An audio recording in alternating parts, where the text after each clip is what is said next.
there. Before we get into the episode, I just wanted to let you know that there are some moments in the audio in this one that are a bit patchy. Please bear with them. The episode is worth it. I wanted to get this episode out as quickly as possible before the election happened, and the audio issues just had to stay in order for me to get this out in the time frame that it needed to be out. Also, if you're listening to this on streaming services and not watching on YouTube, you're probably used to me swearing like a sailor. Because of those audio issues mentioned, this episode is censored, so if you want to hear me swearing, I promise I'll be back at it next week. Okay, thank you so much. Here's the episode.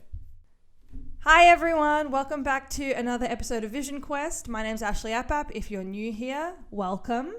This is Vision Quest. This is a podcast where I speak to people that I enjoy talking to about things that they are passionate about, and we learn a little bit more about them and about me, and we talk and we have fun. And if you're coming back, thank you so much. Thank you. What's been happening? What have you been doing this past week? Hopefully as much as you feel comfortable doing, because this is a hard time and there's no pressure to do or not do anything, except I hope you have been going to the bathroom regularly, because that is something we all need to take control of, and that's kind of more of a note for me, but I want to push that out there so that you feel the same thing. So on a separate note, nothing to do with shitting or pissing, I have a very, very special guest who I adore so much. And we met a long time ago. We'll talk about it in a bit, but today we have the incredible, hilarious Christian Schulte is here. Everyone, welcome, Christian. How are you? I'm good. I'm good now that I'm talking to you. Before, a mess. First of all, can I just say can I swear on this show? Oh, yes. Can I just tell you how fucking funny you are? You crack me up. If I go into my Instagram and you're the one that pops up first, like your post, whatever it is, I am in stitches always. And you need to keep doing what you're doing because you're so funny. I love you. Thank you so much. That's nice. It's literally yesterday I was looking at, come on. Okay. So lesson 1 for anyone listening and for both of us. It's so hard to not compare yourself to anyone else and how they're doing, especially creatively. We are very lucky to be in circles with lots of people who are doing really well and are true to themselves and what they think is funny or creative. And obviously that's going well for them and serving them because they're doing really great things. And it's so hard to not look at number wise how someone else is doing versus yourself. So that's a very kind thing to say and I appreciate it. I think that's the worst thing that we can do to ourselves as artists is base ourselves or our whatever success means to us based on someone else's. I think that's toxic too, especially in artists' work. For anyone really, but for an artist's work in particular. And you have to be on your own journey and you have to be really comfortable with that, because when you're up, and you don't always stay up and you don't always stay down. Said. So. And that's what she said, or he said, Or he said, or they said.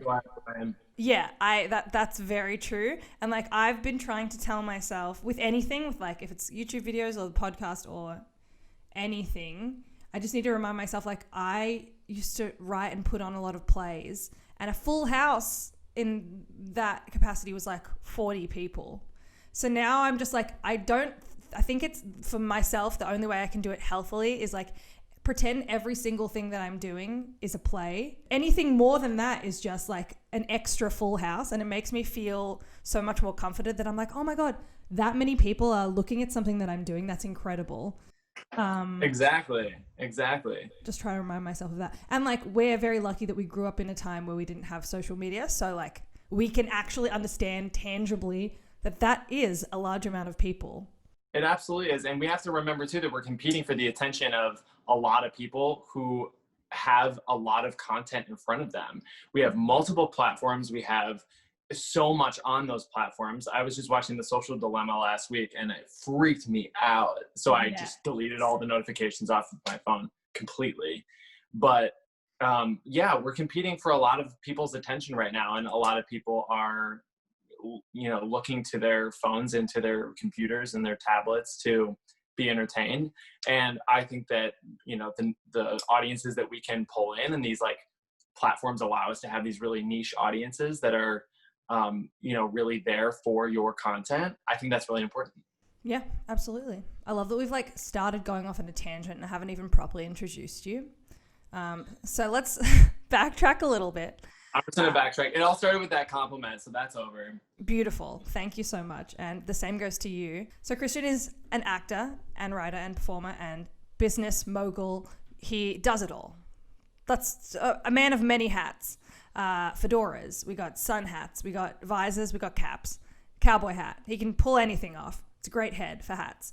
Every time you post anything, you'll often post like outtakes of self-tapes that you do for auditions, and I like look forward to them so much. Every time you post them, I'm like, my day is made, and I watch them over and over and over again because it's so funny to see you just like literally having to pretend to be someone else and then moments of you break through because you're so entertaining. Now, let's thank you for saying that, because I've gotten dragged for those videos, so I appreciate it. Well, if you're one of the people that is dragging him for those videos, listen up.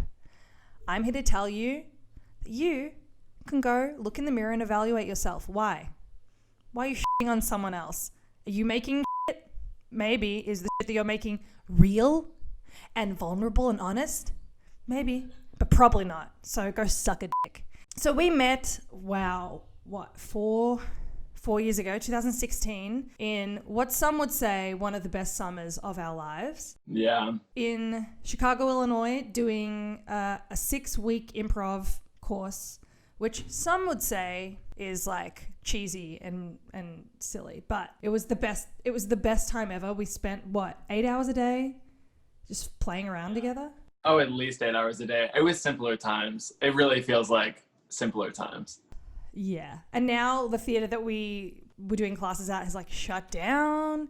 Yeah. But it doesn't mean that we're shut down, because in moments of, of crisis, in moments of depression, that's when artists come out to play. And I think that summer in particular put so many of us in motion. At least the people who we spent our time with, and the people who we learned from. We've seen so many people use that platform as an impetus to like continue on, and I do hope that eventually they're able to restart again, because that was such an important part of, I know, your career and my career. Yeah, definitely. And like just on a personal level, the connections we all made with each other were so strong and important, and like. So that was before I moved to LA, and since then, in the time that I was living there as well, we've been able to see each other like 3 or 4 times, and it's like solidified our friendship. We've had High School Musical marathons, and it's just so beautiful. So I'm very grateful for that time. So that's when we met. And it's been more than 3 or 4 times in the last 4 years. I'd say we've seen each other like at least once, if not twice a year. Yeah, I think so. And I hope we can keep that up. I think we will. Even if now I'm on the other side of the planet, it'll happen. I actually had a flight booked to Australia, but I'm not even sure if flights are going to be able to come in January. So yeah, you'll be here and I'll be there eventually. Now, let's get into these questions. Then we're going to get to your topic, which I'm very excited to talk about as well. So the first question I have for you is, what did you want to be when you grew up, and why do you think that is? Oh, I love that question. When I was a kid, it was 2 things. I saw The Wizard of Oz, and I wanted to be an actor. I watched The Wizard of Oz probably once a week as a kid. That was the film for me that I was just enamored with it. I was enamored with the story and the performance of it. I knew all of the songs by heart. I saw every live production of The Wizard of Oz that I could possibly get my hands on. I saw my friends or my cousin's high school production of it. I auditioned for the Mickey Rooney, Eartha Kitt Wizard of Oz revival in Detroit. I didn't get booked, but I stood outside the Fox Theater and I waited in the cold with my mom. I was obsessed with it. So I wanted to be a performer from the very beginning. And I also wanted to be a teacher. I loved playing school with my sisters. And that was something that we would do on Saturday mornings. And I was kind of the one who was pushing my sisters into playing with me. But I used to keep the blank like worksheets that we would get in school, and I would like run off copies and I would like pass them out to my sisters, and it was so much fun. So those 2 things for sure. And yeah, I think that's it.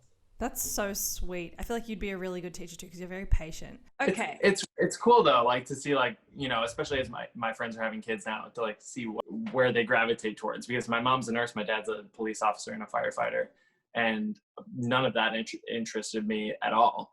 But I'm just kind of like the, you know, rainbow sheep of my family, and I wanted to be a performer. Like no one else wanted that. So it's kind of cool to have your little section, you know, have like your own lane. I'm the same. Like my dad's an engineer, my mum's a teacher, and my sister's a teacher. And all my life, people have been like, don't you just, I feel like you'd be a good teacher too. You'd be a good this. And I'm like, no. I remember hearing very early on in college when I studied acting that, first of all, like to go into this, you have to be like half crazy. And secondly, you can't have a backup. As, you know, as reckless as that sounds, this has to be the one thing that lights you up and makes you want to come back and get up off of the ground time after time after time. And that's the truth. Yeah. You have to have that much desire for it. Yeah, absolutely. Also, because it relates to the question before we move to the next thing, only recently have I understood from like listening to podcasts that you went to like one of the best schools in the US for musical theater stuff. Isn't that? I had like no idea because I don't know any of the culture stuff over there with specifics of schools. That's amazing. Yeah, the University of Michigan has an incredible program. I actually studied acting. I didn't study musical theater, but it's incredible. I mean, going to U.Prods was like going to Broadway, and so many of my friends who are in the musical theater program are wildly successful. 3 of them are originated the Mean Girls cast. You know, they're always popping up on Netflix and HBO and Showtime, and it's an incredible training ground. And now, the next question. Question 2 is, what's your favorite thing about yourself? Oh, that's tough, sis. It's kind of, I don't know, it's kind of emotional. The thing that I like the most about myself now is my gayness, actually. Amazing. And it's the one thing that I would have said that I was most ashamed of a number of years ago. And I even hesitated to say it just now, but I want to be honest.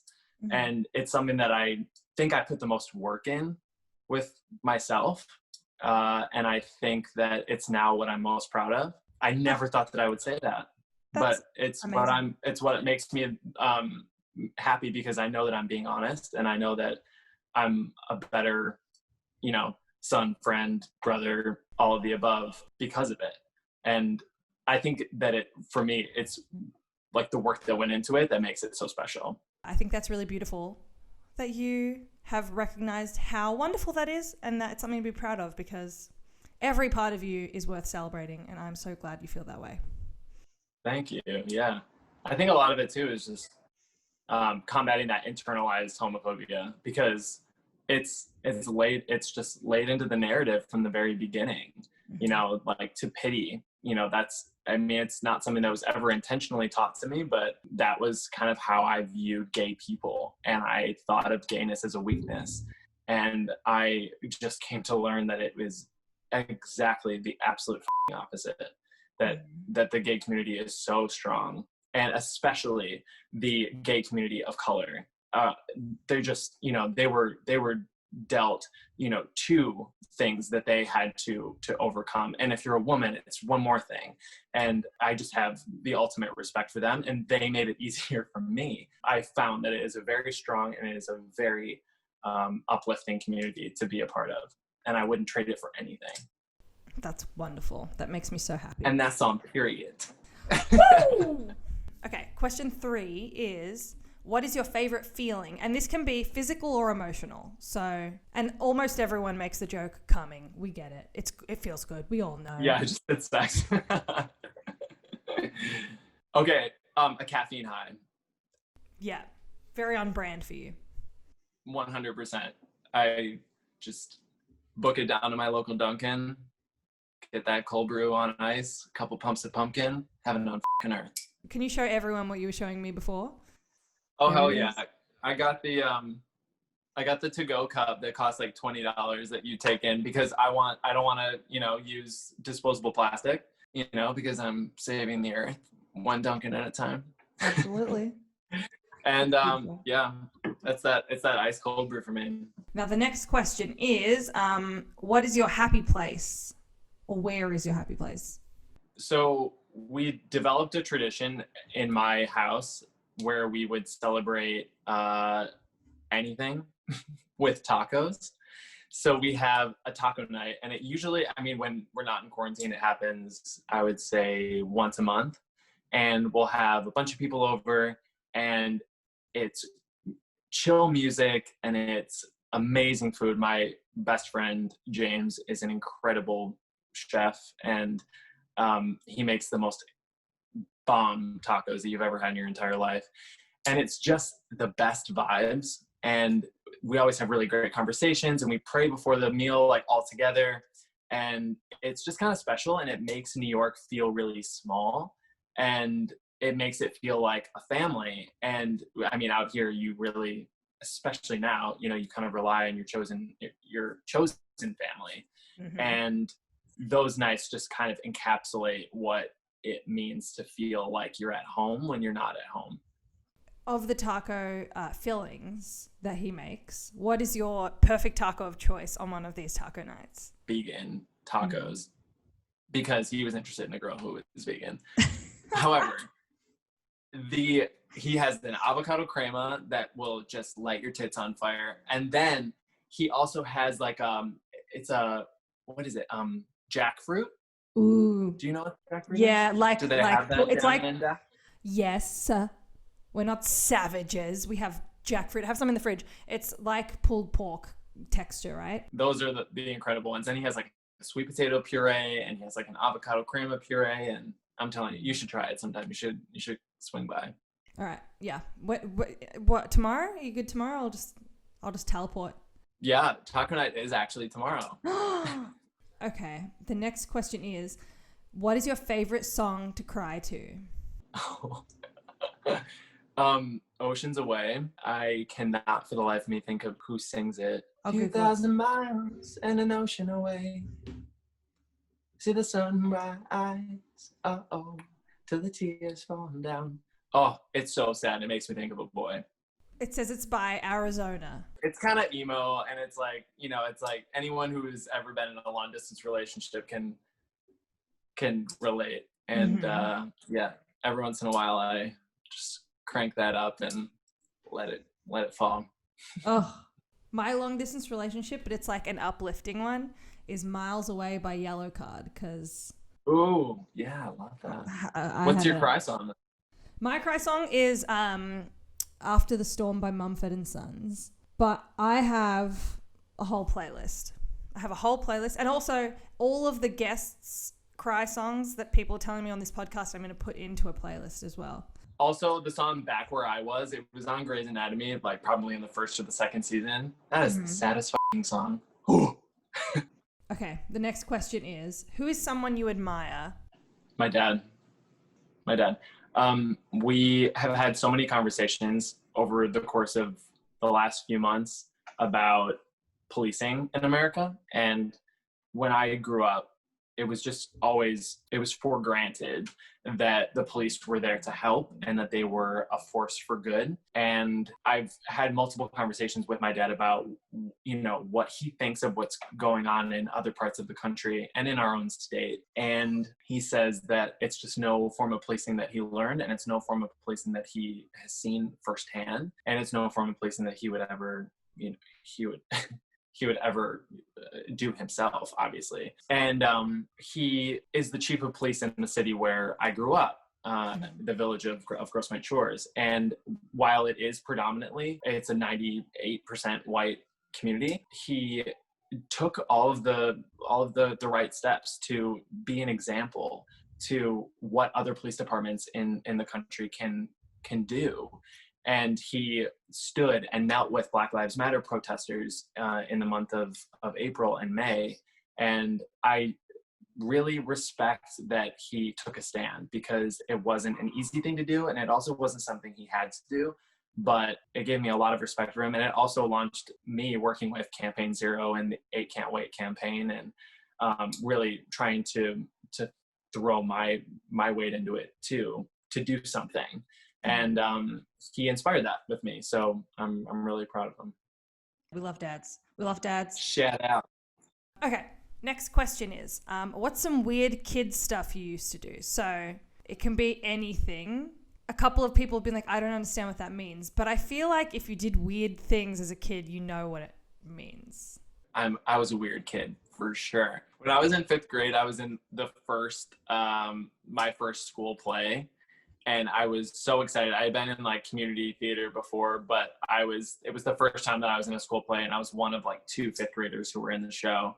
It was like all 8th graders. And it was a musical. It was called Guess What I Did Last Summer. And I went out on stage for the opening number, and I literally myself. Or so I had thought. And I came off stage and I was like, I know there's shit in my pants. And I was like, I have to get to my dad because he's in the audience, and I can't tell anyone what happened to me because it's so embarrassing. And I was trying to get the director to let me go into the audience and grab my dad because I just knew that he would fix it. Like, he would help me. Mm-hmm. And I couldn't own up to it. And she said, no, you obviously can't go into the audience. Like, what do you need? And I was like, just let me go to the bathroom. It turns out I was all good. And I hadn't, but I sure thought I had. And that was terrifying. And yep. That's amazing. I will regret ever putting that into the ether. No, that's important. It's part of your story, part of your truth. When I was at university, we had like a class. A lot of my degree was complete bullshit. There was just like performance classes that I don't even remember learning anything, but I had a great time, you know. And we had one assignment where we had to do like clowning, and there was a bit where I was like head to toe dressed like a clown makeup and everything, and I really needed to pee, but I just like held it in because I was so excited. And then I was meant to be doing a thing where I like pretended to slip and fall, and I did it, and my socks were so slippery I actually slipped and mid-air pissed myself. And why is it so funny to hear about too? I know I have so many stories like that were like experiences of people I was in shows with where people piss themselves on stage, and it's so funny. It's always happens to everyone too. I don't know why we're all so fucking embarrassed about it. Yeah, it happens to all of us. Especially like your first time doing something. It makes a lot of sense. And now the last question before we move on to your topic is: do you think aliens are real? 100%. Amazing. I think we're aliens, babe. Yeah, I said that. Whoa. It's like fades into the shrubbery. Yeah, I just like melt into the wall and disappear. Whoa. Yeah. Just recently the Pentagon was covering some UFO activity, or they released the fact that there were UFO sightings that they hadn't previously disclosed. I took an aliens class in college. I absolutely think these motherfuckers are around. I don't think they're out to get us. No. I'm sure that there's some other form of life in this whole fucking galaxy. Yeah, it's too big. It's too big. I've seen Interstellar. Yeah. You know, I've seen Arrival. I get it. Okay, do you remember anything you learned from that class that was like mind-blowing? No, I didn't pay attention, really. It was a 1-credit class that was like a guaranteed 1-credit class, and all of the exams were open book. So I don't really remember much, but I just saw the movie Life. Have you ever seen it? No. It is so terrifying, but so good and so well acted. This like tiny little organism called Calvin comes to life and like, I don't want to, spoiler alert, kills all of them brutally. Now, we are ready to talk about your topic for today. Very excited. I'm going to be like rushing the release. Wow. I'm going to be rushing the release of this episode because I want to like get this out as soon as possible, because I feel like a lot of my friends in Australia, like we get very limited, specific information about what's going on over there at the moment. So please tell everyone what we'll be talking about. Are we talking about the pandemic or are we talking about the 2020 election? Because either way, I'm out. I think the election with the added lens of the pandemic, if that makes sense. Do you want me to just broadly address it? Yeah, and like if there's anything specific you think that is important for people to know, like I feel like you have even more knowledge than the average American does. You're keeping you're keeping your finger on the pulse, as they say. So, and I'll ask questions as we go along. Yeah, I don't think that a lot of people, myself included, have yet recovered from the trauma of the 2016 election. That was already such an incredible year in our politics, but also in our country. Mm-hmm. And it left us pretty wounded. At least a lot of the people that I surround myself with. It was very polarizing. It was very, very divisive, and it completely paved the way for the next 4 years of our lives. And it really, I mean, I had really good thoughts about, what could happen. We all thought, maybe once 45 took office, that maybe he would understand the awesome power of the presidency and his office, and he would kind of come up to snuff a bit. And that really didn't happen. It didn't happen at all. And actually, it got a whole lot worse than what I remember his rhetoric and his behavior during the 2016 campaign.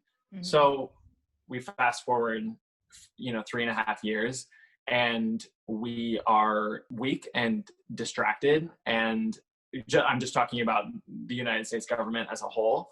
We're weak, we're distracted. We have impeached our president for the third time in United States history, and for soliciting foreign help in a United States election, which is, a headline in and of itself. And that gets absolutely lost in the barrage of violations and possible criminal activity and the tax returns and now the pandemic. So I think that we were in a really chaotic, weak state when the pandemic hit. Mm-hmm. And we were in a moment that we needed a serious person in the White House to reassure us, but also to know that we had someone there who was looking out for our best interest. And I think that person would have been President Clinton, but what we got. And I think that the whole world has gotten a front row seat to how much elections have consequences. And having lived through the pandemic in New York City, it's staggering to watch. And it's, it can make you really cynical, and it can make you kind of lose your faith in what democracy and what government can do. And we've had some really amazing leadership on the local level. We talked about this back in March. Our governor, Andrew Cuomo, has done an amazing job. Gretchen Whitmer in Michigan did an amazing job, that woman from Michigan. And so we've had some really, really great leadership coming from more the local level, but we're just in a state right now where it's just a dumpster fire. Like Jake Tapper said after the debate, it's like a dumpster fire on a train wreck in a shit show. And that's just kind of where we find ourselves right now. Yeah. Does that kind of sum it up a little bit? Yeah. You know what? I think we're done. Great. Especially like we were talking yesterday and reminiscing about the fact that when we met, it was still the Obama era. And like we like departed ways in August. Within a few months, everything would change. Like that's, and like all the time that I was living in LA was like Trump era. And even saying his name makes me feel like I'm going to throw up. In what ways, like obviously we all know how everything's gone downhill, but with the two outcomes, like what are the outcomes if he were to be reelected or to be kicked out of office, good and bad? I just want to go back to what you were just saying, is that, we met in the Obama era and now everything's changed. But I think that it's really important to note that all of this stuff was bubbling right underneath the surface.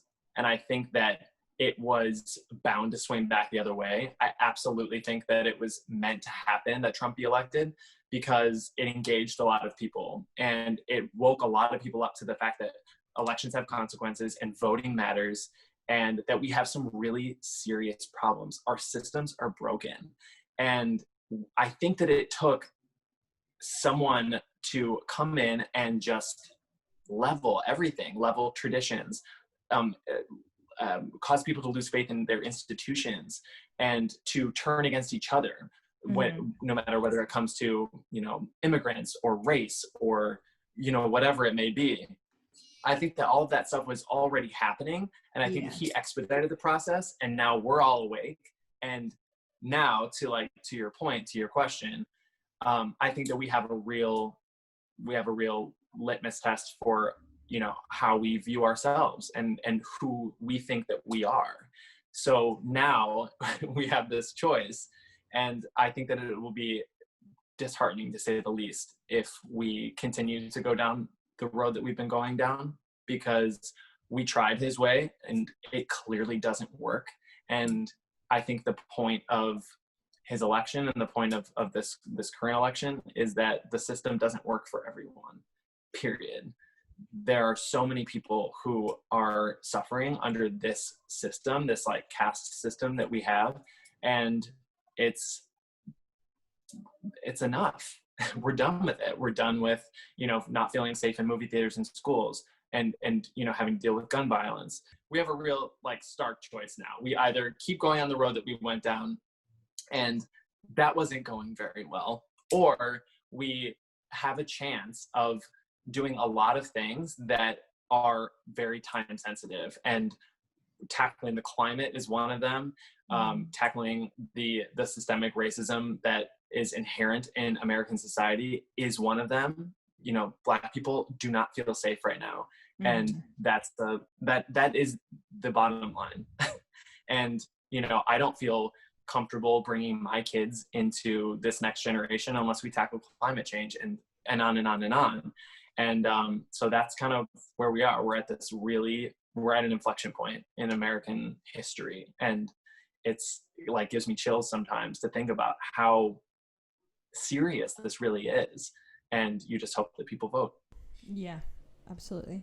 Okay, well, just in the last week alone, whenever it is you're listening to and or watching this would have happened. Everyone, I'm sure, would know about this, but only within the last week, Trump has got COVID, which I feel like is just karma. So much has happened in the last week. I didn't know what you were going to say. He does so much bullshit, and there's so much happening that it all just kind of is drowned out by his ridiculousness as a whole.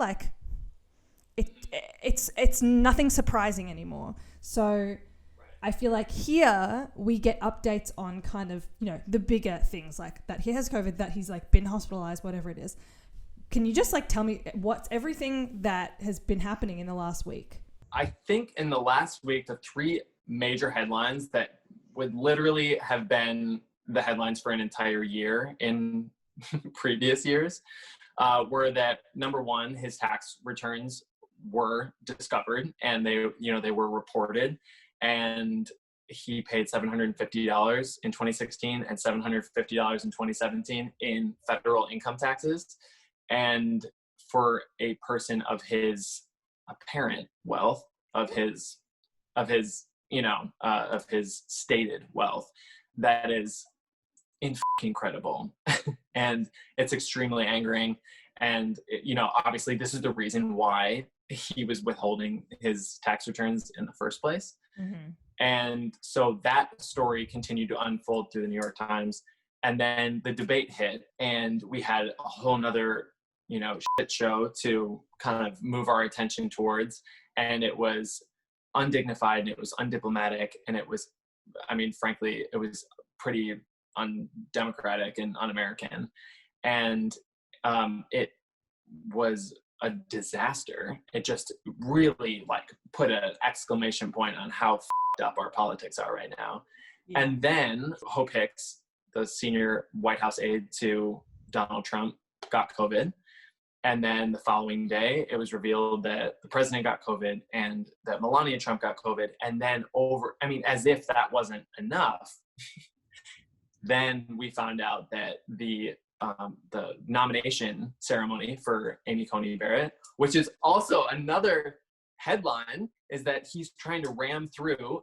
Ruth Bader Ginsburg passed away, and now Trump is trying to ram through a Supreme Court justice in time before the election. So that's the fourth thing. And the nomination ceremony was a super spreader event.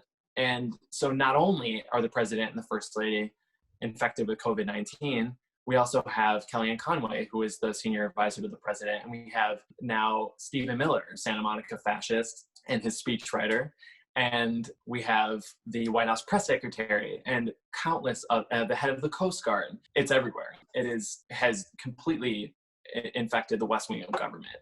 And that's where we are, Ashley. Does anyone have any questions? Yes. Ugh, wow. That was a masterclass in a breakdown. Thank you for that. Wow. It was traumatic to go back through. This whole thing's just, Alicia Keys said it best. What goes around truly does come around. Right, exactly. But I also think that he had just like so many times in his presidency, the pandemic being one of them, various hurricanes and natural disasters being another, he has an opportunity to be an empathetic person and to be a leader for the people. And once again, he squandered it because he was issuing statements and videos saying, don't let COVID dominate your life. Don't let it keep you from getting out there. And that will literally kill people. Yeah. His base will listen to anything that he says. And that is just the truth. And the fact that he has not implemented a national mask mandate and that he hasn't adhered to social distancing and like testing, and there's a microcosm of that right in the White House. They have not followed the CDC's own guidelines. That's kind of where we are, and he always gets this opportunity to turn the tide, and it will actually be better for him politically too, but he always seems to squander it because it's always about him.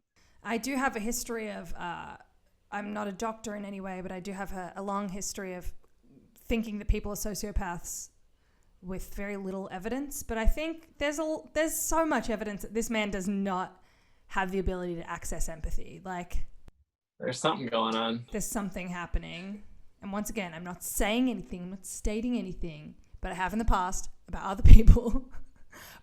And he leaves the hospital too, and he's pumped up on steroids in the first place. And they also kind of alter your thinking and your decision making. So he's kind of incapacitated, even more than usual. And he claims that this is great and that he feels better than he did 20 years ago, which is almost like an endorsement to contract COVID, which again will kill people. And I think that it's fucking dangerous, just to say the least. Yeah, absolutely. So I have a follow-up question about the Supreme Court nominee. Can you explain? I do understand, like, at a very basic level, like, how all of that works and what it would mean if the person he's trying to put in were to be on the, I was about to say committee, to be on the Supreme Court, on the committee for justice, the Justice Committee. Wow, new Marvel franchise, the Justice Committee. Can you explain what someone on the Supreme Court has the power to do? And like, what ways did Ruth Bader Ginsburg, for example, use that power? And what ways would this new person potentially use their power, and why Trump wants to get them in? So we have 9 Supreme Court justices, and we have 3 branches of government in the United States. So we have the executive branch, which is the president. We have the legislative branch, which is the Senate and the House of Representatives. And we have our judicial branch, which is the Supreme Court. And on the federal level, it's the Supreme Court. And they each act as a check on the other. So there is legislation that the Supreme Court can strike down or uphold.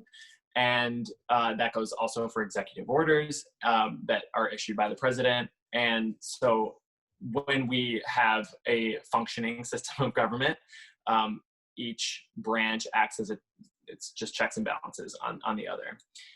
Ruth Bader Ginsburg's legacy, I mean, while she was small in stature, she was a titan of the law. And she was an incredible force on the court. And she was confirmed by, I believe it was a 98-0 or a 98-2 confirmation. So she had just this broad bipartisan support. She was very respected. She was actually really good friends with Justice Antonin Scalia, who passed away a couple of years ago. And he was on the absolute other ideological end of the judicial spectrum. He had, a much more conservative viewpoint from the bench than she was, probably on the far left side of our court. And it just showed the kind of example that she was and the kind of person that she was. And she did all of this work before as an attorney and as a lawyer to advocate for women's rights. But she was incredibly powerful in carving out and upholding the rights of women and of LGBTQ. And she was very smart and very tactful about the way that she did so. And she did it, she always said, make change and do that, but do it in a way that other people will follow you. And so she just left behind this incredible legacy. And now she is gone. And there are about 26 days before the election.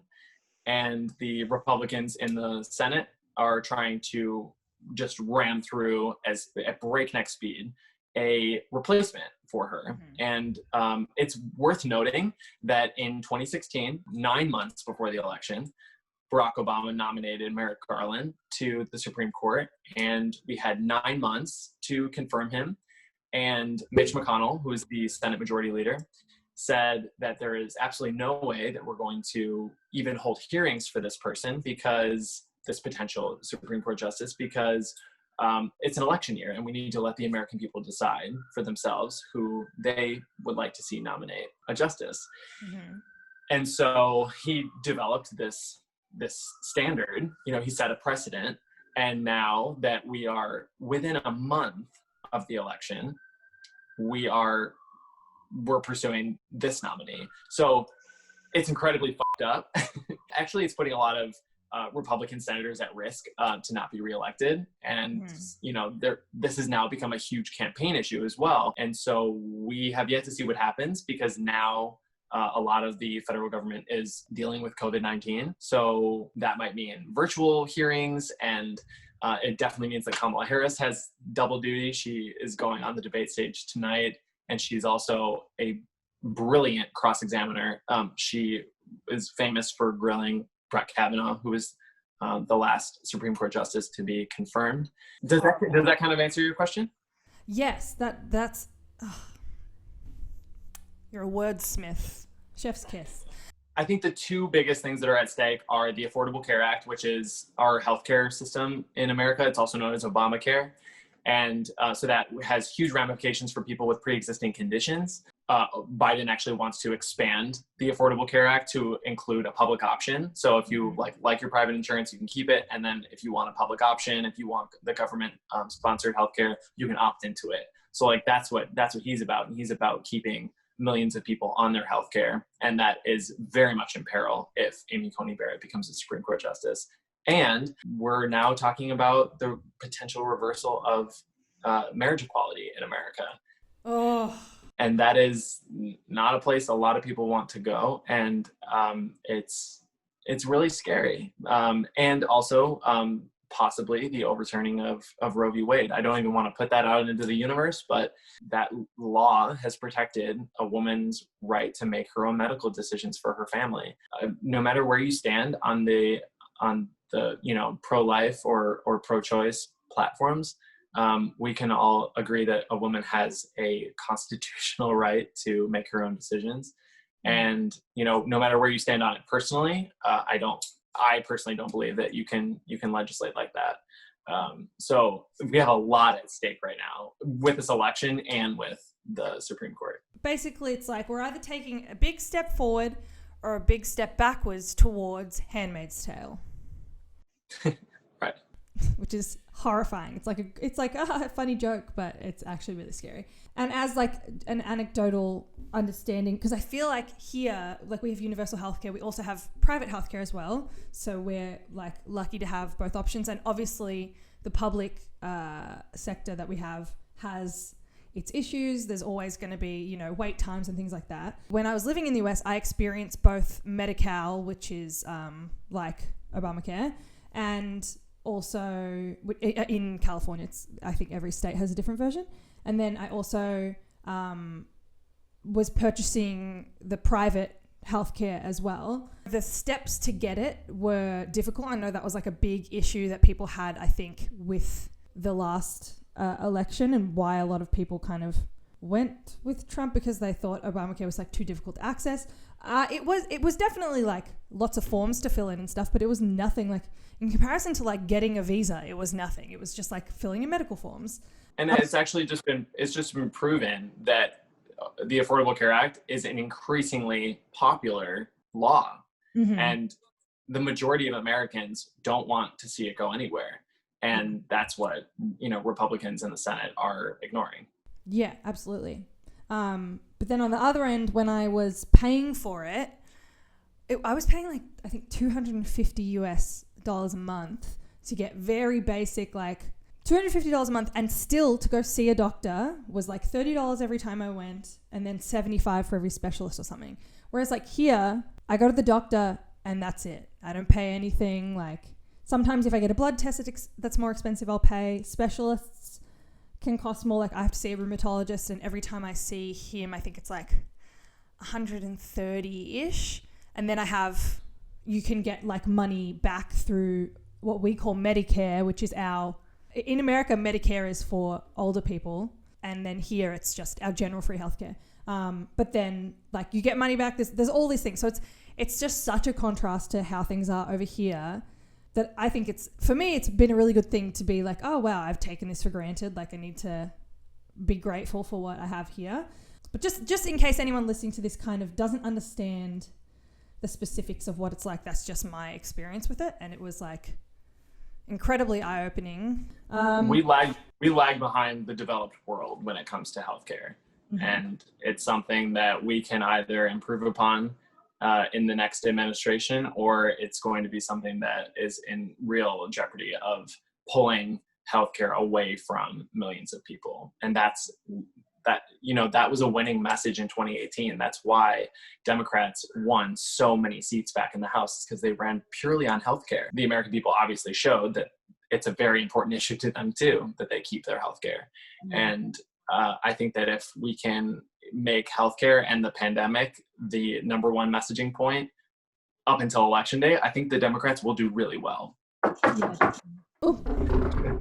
Knock on wood. I just, once again, to put things in perspective as well, I was earning $15 an hour, working like 30 to 40 hours a week, and I had to pay that much a month on healthcare. Like I was living on like cans of beans and stuff, which I'm not trying to be like, I was so poor, pity me. More just like to give you kind of a snapshot of like, I have pre-existing conditions. I have a need to have the healthcare no matter what. And it's like for people who don't have that option, and they also don't have the option to go somewhere else. Like since I've been home, a lot of people have been saying like, we feel like we're so happy you're home and safe, and especially with my health and stuff. And I've been feeling that way too, because I know with the pandemic, like losing my job and my visa, if I had stayed till around this week actually is when my visa would have ended. If I had just like been like, there's exemptions, I'll just stay. The cost of rent, the cost of the healthcare, and not having any income, like I would have gone broke and had to not been able to pay my rent by like June. And I'm very lucky that I had somewhere else to go. And that's so many people's reality who like can't forego healthcare or like live in areas where the rent is so expensive that they can't pay for healthcare and they just have to roll the dice every day. Like exactly. And that's what Kamala Harris actually ran on when she was running for president.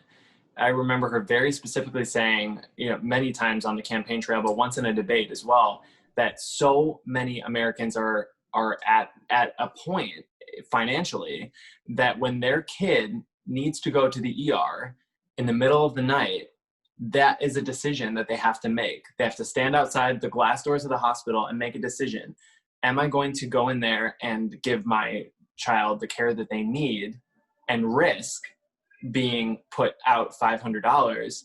And for a lot of people, for more people than we should be proud of, $500 is enough to put someone in a financial crisis. Yeah. And that is how significant the healthcare fight is. And that's how f***ed up our system is right now. If between now and the election, he was to succumb to COVID, what happens with that? Because usually if that happens to a president, the vice president takes over, what would happen with the upcoming election? Like what would go down?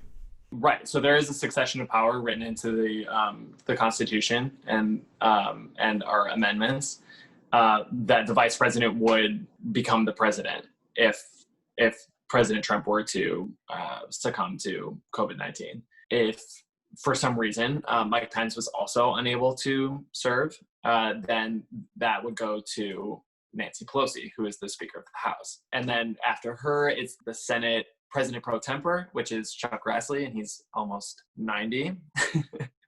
So that would be the line of succession. But there hasn't been a lot of talk at all from the White House of what that would look like and if they are in fact preparing for something like that, because I think that obviously any competent, capable administration would be absolutely ready for that. And we have heard nothing about what would happen in that case. So that's very concerning. It's very troubling. I hope that we're not faced with that, because that would throw us into an even further constitutional crisis. And I think that the best case scenario would be, regardless of political party, we're all human beings. We should, I hope that everyone makes it in government, but I think that, we need to make a very, very clear choice on November 3rd. Just like scenario, if that would happen election wise and voting wise, would people have to re-vote, or it just depends on the situation in the given year? I don't know. I actually don't know what the answer to this is, because it's absolutely unprecedented, because people are already voting. More than 6 million Americans have already voted. Yeah, exactly. So I think that the Republican National Committee would have to nominate a new person, and I believe that person would be Mike Pence. I'm not sure who the vice president would be. I wish that I knew so that I could tell you, but I'm not sure exactly what would happen. I don't know if they would postpone the election. That's never been done since 1786. A lot of Trump era for us feels unprecedented. Okay, and then let's end on a positive note. Perfect. Get his name out in my mouth. Kamala's debating Pence tonight, and I'm really excited about it. Yes. Okay, let's talk about that. So hopefully by now, if you're listening to this or watching, you are aware of the show that was the first presidential debate. And so the vice presidential debate is tonight. So as we're recording this, it would have come out by now when you're listening. But tell us what you hope will happen, what people are expecting. Well, I do know that they're going to both be seated. They're going to be seated about 12 feet apart, and they are going to be separated by plexiglass. Amazing. Which is because there's a very real chance that Mike Pence was also exposed in the super spreader event and just hasn't tested positive yet.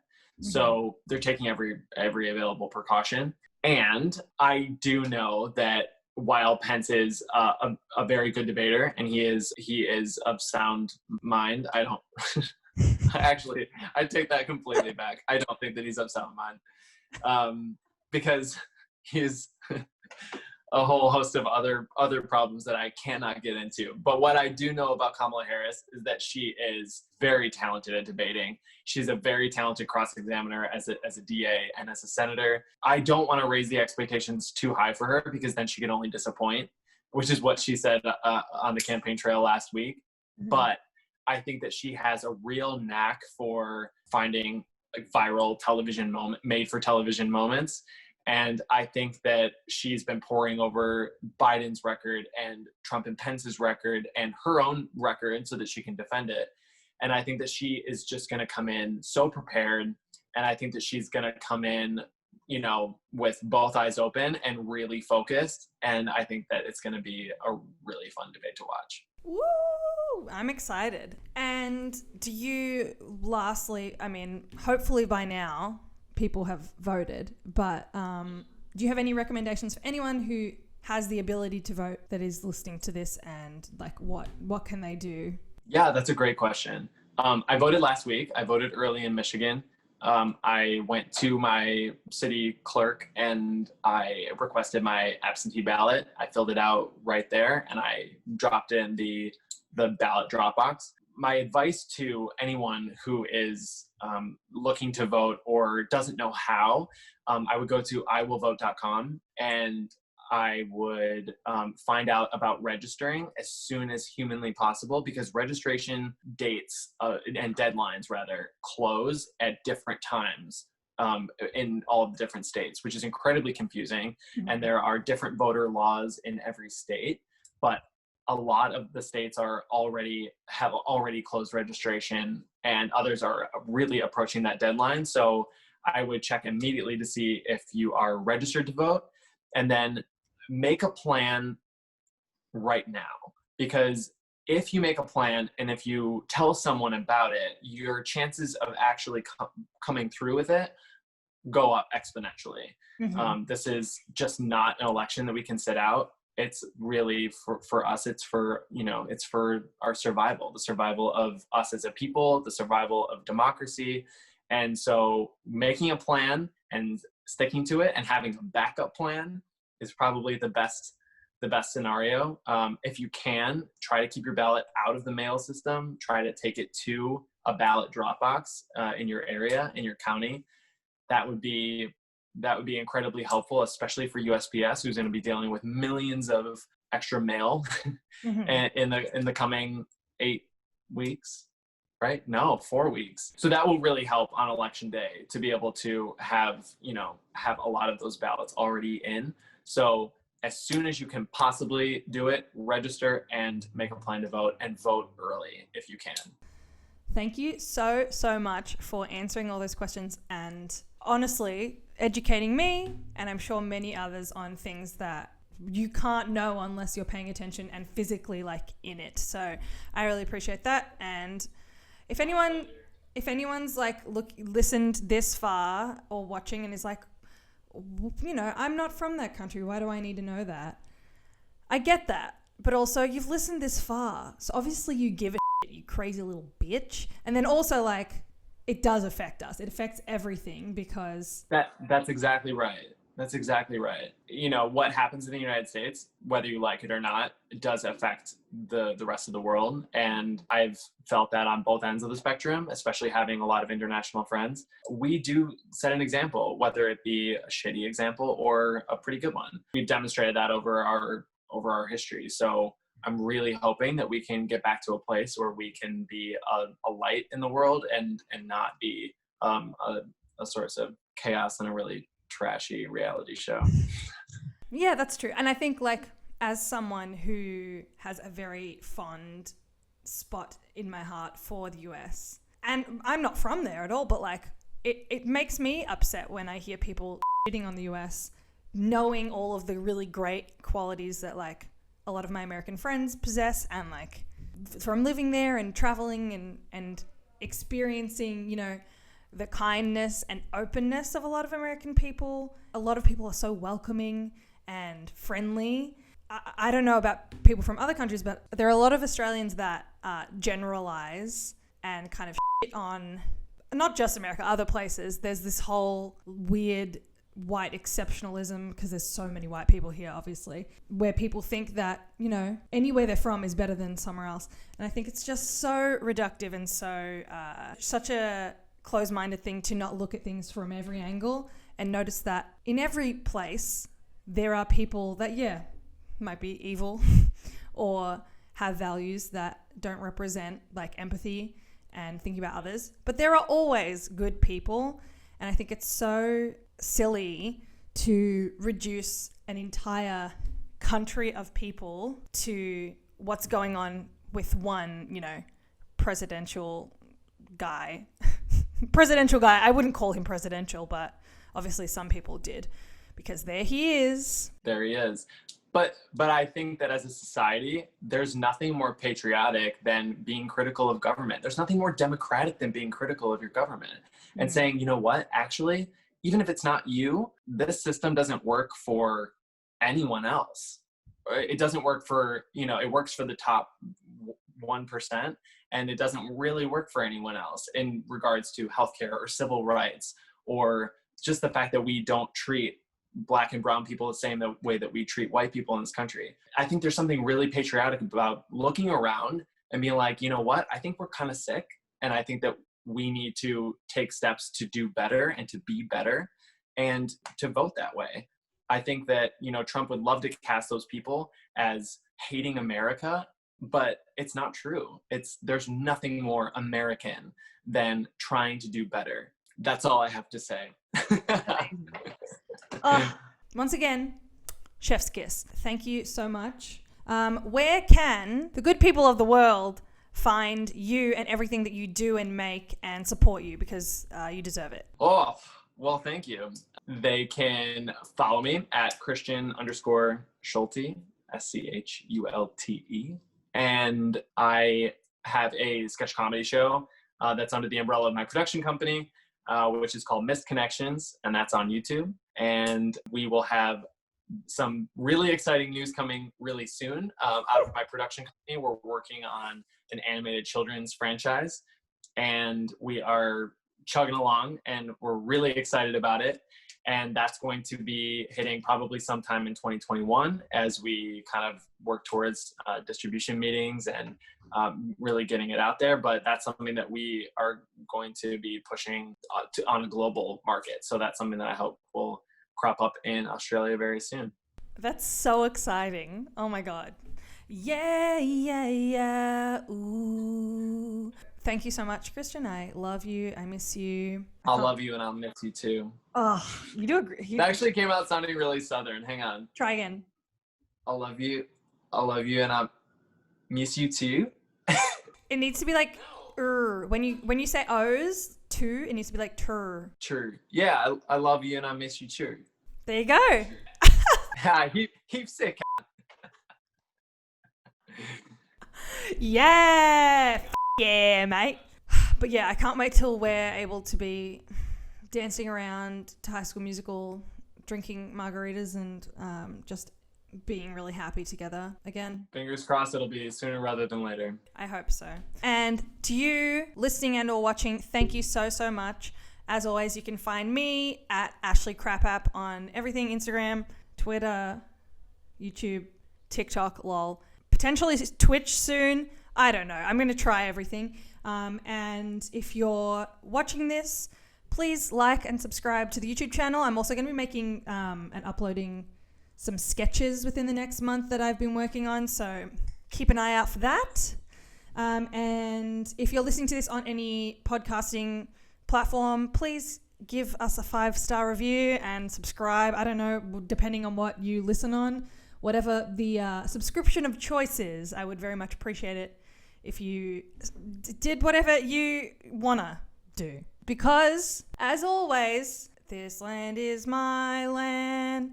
This land is your land. And what is this land? And I was gonna say, congratulations on the success of your last podcast as well. Thank you. Thank you. It's very, it's weird. It's a weird time to make things, but it's been rewarding to actually have something to do, especially in unemployment. Woo! Amen. All right. Well, I love you so much. Thank you so much again. And thank you everyone out there. I hope you're having a beautiful day. Stay hydrated. I'm going to take a sip.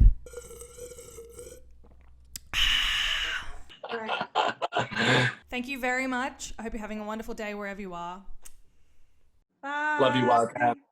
Love you, Wildcat. Bye.